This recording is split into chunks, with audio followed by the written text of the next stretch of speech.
So like the other 81% of Americans, you have an idea for a book. Or maybe you already have half it written. Either way, most writers think they have a good understanding of whether their story sucks or not. But today I'm going to cover the 7 signs that your story has hidden potential. Sign number 1, the domino effect. In writing, like the name suggests, the domino effect is another way of saying one event leads to another. It means there's no convenient place to put down your book because every action leads to another.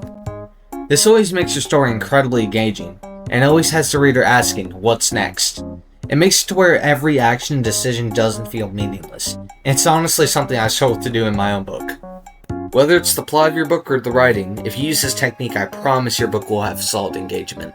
Which in writing, this technique is probably one of the most important things you can have in your book. To put it simply, if you don't have engagement, nobody will read your book because it's not interesting. Sign number 2, relatable characters. When most people think of character backstory, they think of ultra-tragic, unrealistic stories. While these aren't an issue in most writing, you can definitely overdo it. Having relatable characters dealing with human, everyday emotions can help your story's engagement for that character skyrocket.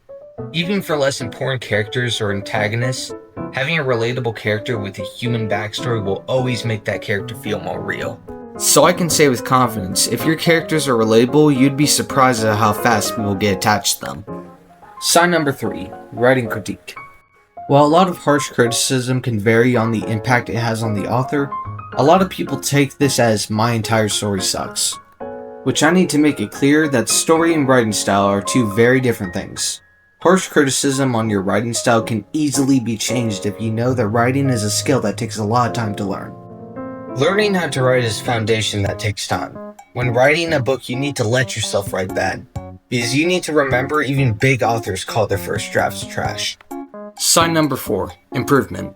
If you're constantly improving your story or writing style through each chapter, that's a sign that there's something worth keeping.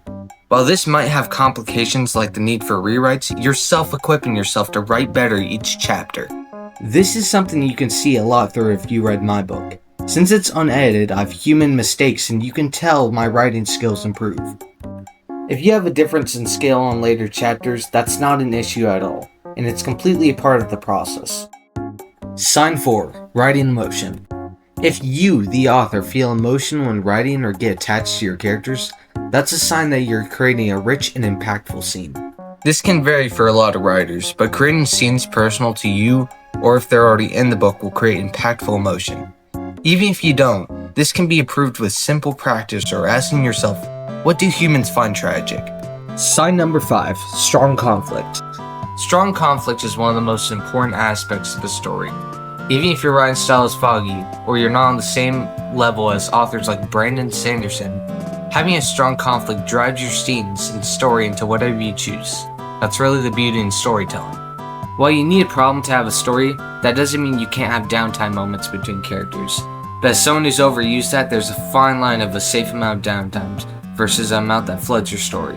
If your conflict is strong and is able to drive your novel, then I have no doubt you have a skill for storytelling. Sign number 6, character arcs. If you're like me and you have a group of main characters that are close to the main protagonist, you need to have effective character arcs for all of them.